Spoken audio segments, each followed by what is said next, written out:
We are gathered here 8 decades since the founding of this unique body. The UN Charter calls on us not just to prevent war, but to build peace, not just to defend rights, but to uphold the dignity of every human being.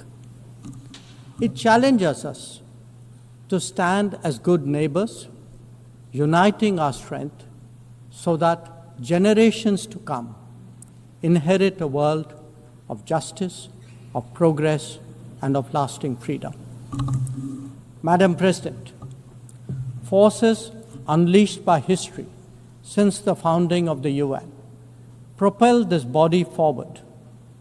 As decolonization advanced, the world began to return to its natural diversity. The membership of the United Nations quadrupled, and the organization's role and remit grew significantly. In the era of globalization, its agenda evolved even further.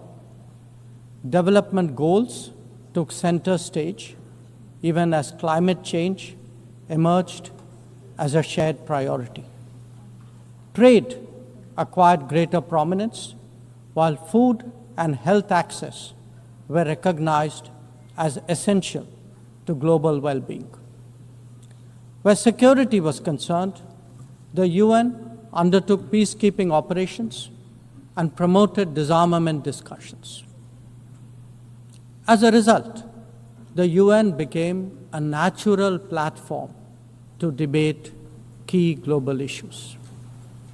Madam President, we must ask ourselves today, how has the UN lived up to expectations? And just look at the state of the world. There are 2 significant conflicts underway, one in Ukraine and the other in the Middle East, West Asia. Innumerable other hotspots don't even make the news. The slow progress of the SDG Agenda 2030 presents a sorry picture. On climate change, the reality is of recirculated commitments and creative accounting.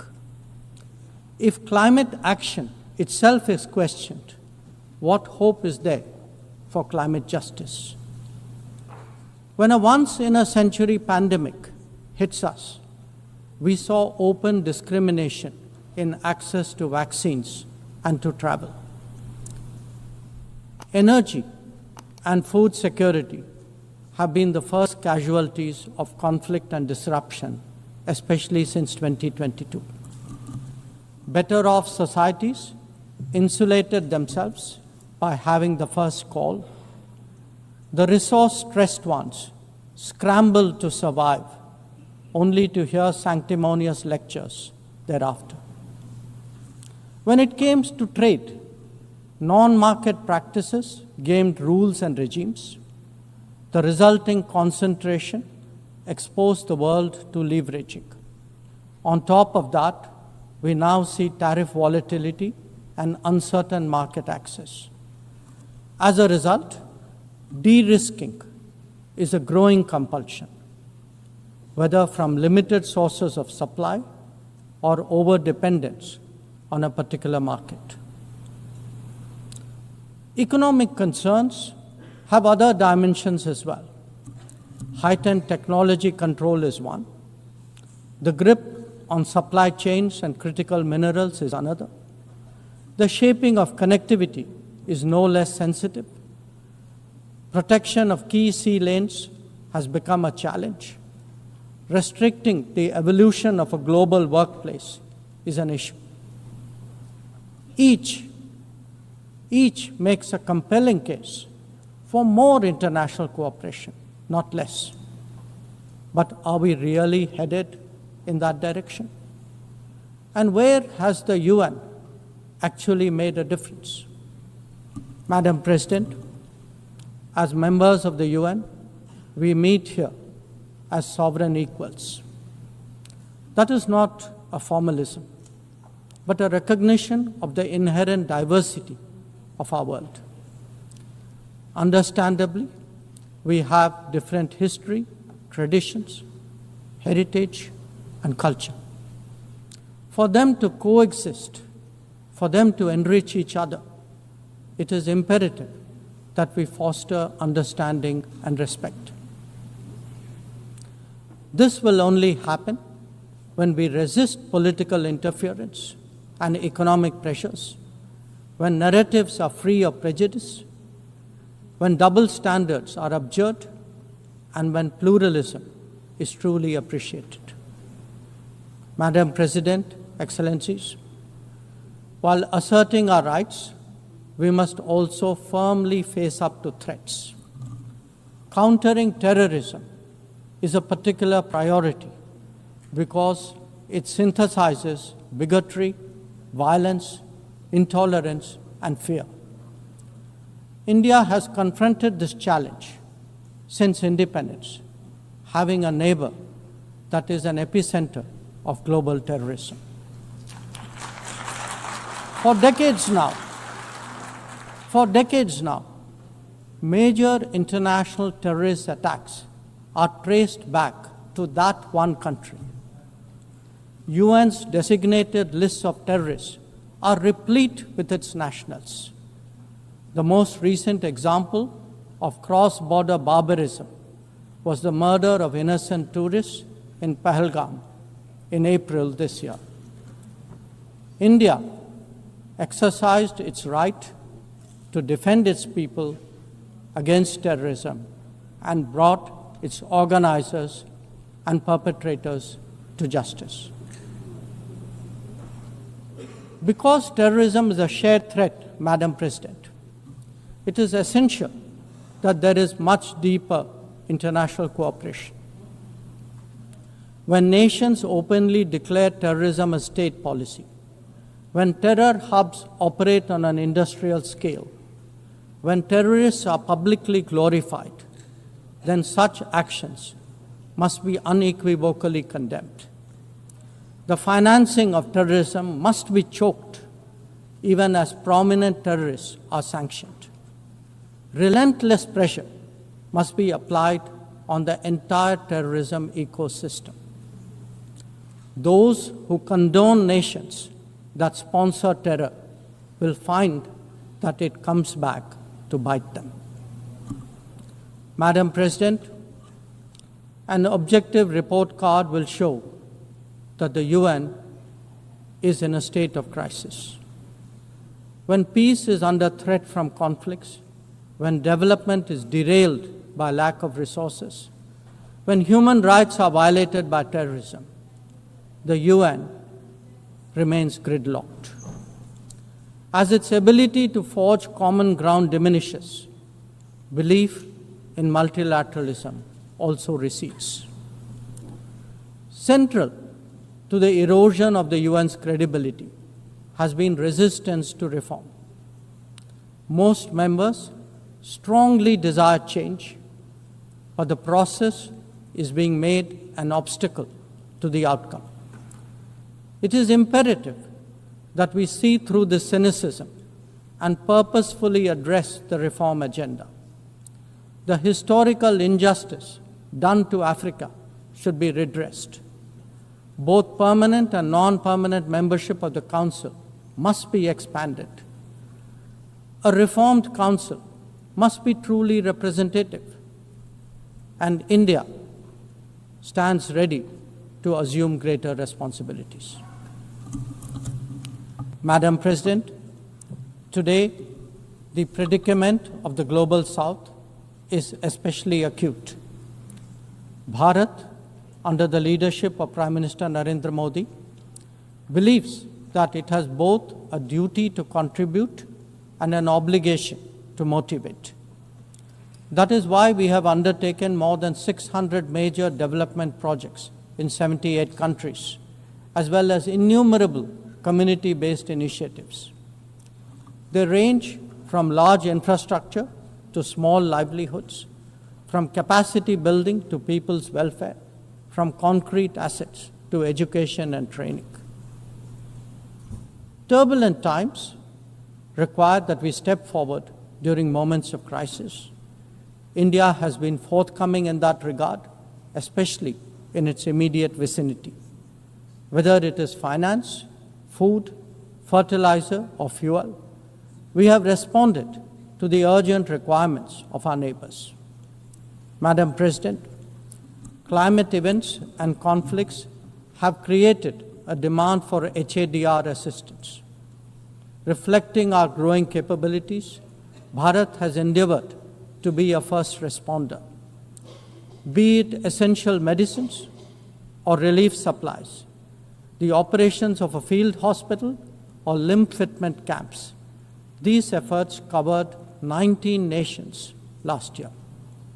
The people of Afghanistan and those of Myanmar saw India extend its hand during recent earthquakes. Our efforts at ensuring safe commerce, combating piracy, and preventing attacks on shipping in the Northern Arabian Sea also bear mention. And the Indian tradition of UN peacekeeping operations continues in the Democratic Republic of Congo, in Western Sahara, Central African Republic, Golan Heights, Cyprus, Lebanon, Abyei, South Sudan, and Somalia. To put it clearly, our soldiers ensure peacekeeping, our sailors protect maritime shipping, our security counters terrorism, our doctors and teachers facilitate human development the world over, our industry produces affordable products, our techies promote digitization, and our training facilities are open to the world. These remain the core of our foreign policy. Madam President, each one of us has the opportunity of contributing to peace and prosperity. In the case of conflicts, especially Ukraine and Gaza, even those not directly involved have felt its impact.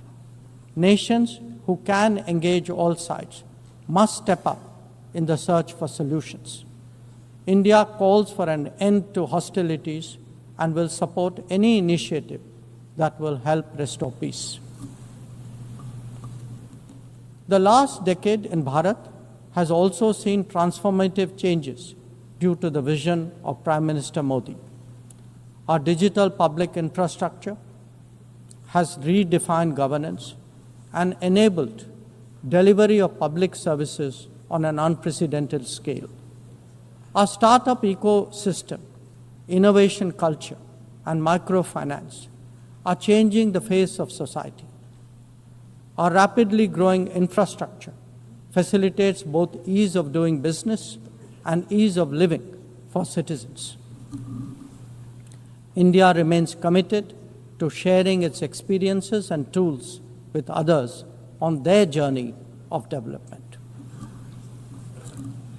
Artificial intelligence as a horizontal and cross-cutting technology has a particular promise for development. India's approach is to harness it responsibly for human welfare.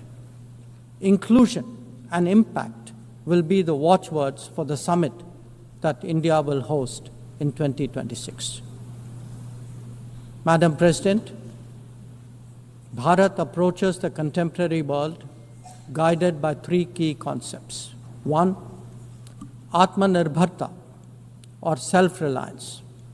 That means developing our own capabilities, building our own strengths, and nurturing our own talent. We see its results already, be it in manufacturing, in space programs, in pharma production, or in digital applications. Make, innovate, and design in India also benefit the world. Two, Atma Raksha, or securing oneself. We remain determined to protect our people and secure their interests at home and abroad. That means zero tolerance for terrorism, robust defense of our borders, forging partnerships beyond, and assisting our community abroad. And three, Atma Vishwas, or self-confidence. As the most populous nation, as a civilizational state, as a rapidly growing major economy, we are confident about who we are and what we will be. Bharat will always maintain its freedom of choice and will always be a voice of the Global South. Madam President, these are certainly challenging times for the international community.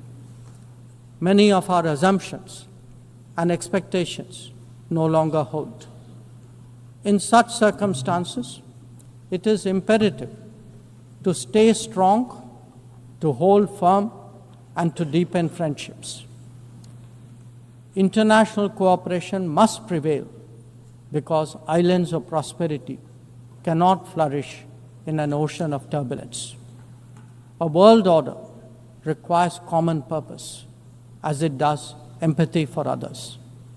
That is where we look to the United Nations. Madam President, every member who can make this world a better place must have the opportunity to do their utmost. And for that to happen, reformed multilateralism is the obvious way. The 9th decade of the UN must be one of leadership and hope. Bharat will do its fair share and more. I thank you.